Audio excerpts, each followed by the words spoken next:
In this video, we're trying to share with you, as we talk about how money really works, the impact of sequence of returns during the distribution phase, meaning during retirement. And we're showing a 20-year period and using the last 20 years of returns from the S&P 500. So when we look at that, if you'll recall from our last video, there was $297,319 in your retirement account at the end of the 20-year period of time with those rates of return. If we use those same rates of return, in other words, if you were retiring in 1998, and January 1, 1999 was your beginning retirement. So we had the 20 years from 1999 through 2018.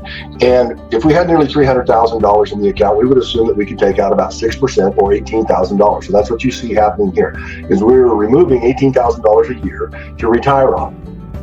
During that period of time, you can see the market was up 21% approximately in the first year. That's the actual historical returns. Then there was a 3-year downturn.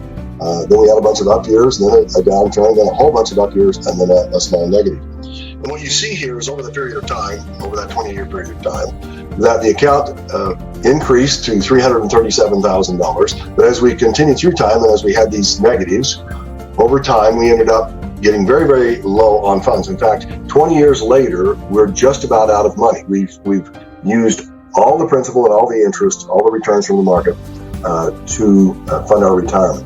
Now, what would happen if those returns were reversed?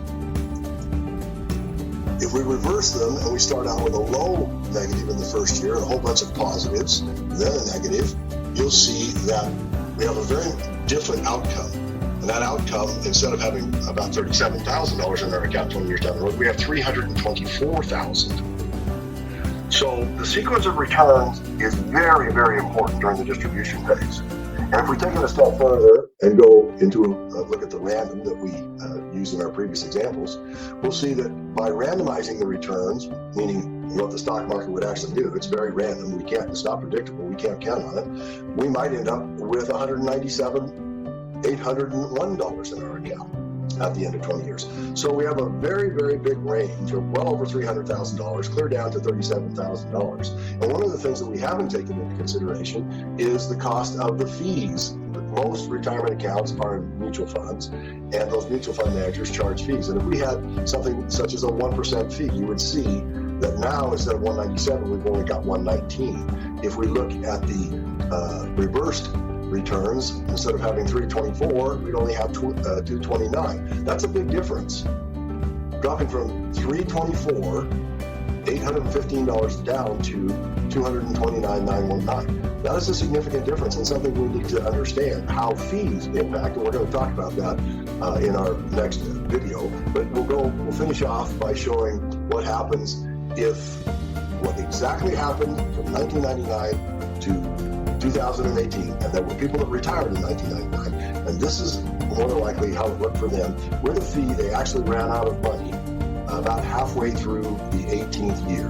They did not have enough money to pull just 6% out of their account. So understanding how money really works and how sequence of returns impacts you is very, very important, and what you need to do to protect yourself from sequence of return or volatility is also part of our training videos. And we will address that in subsequent videos.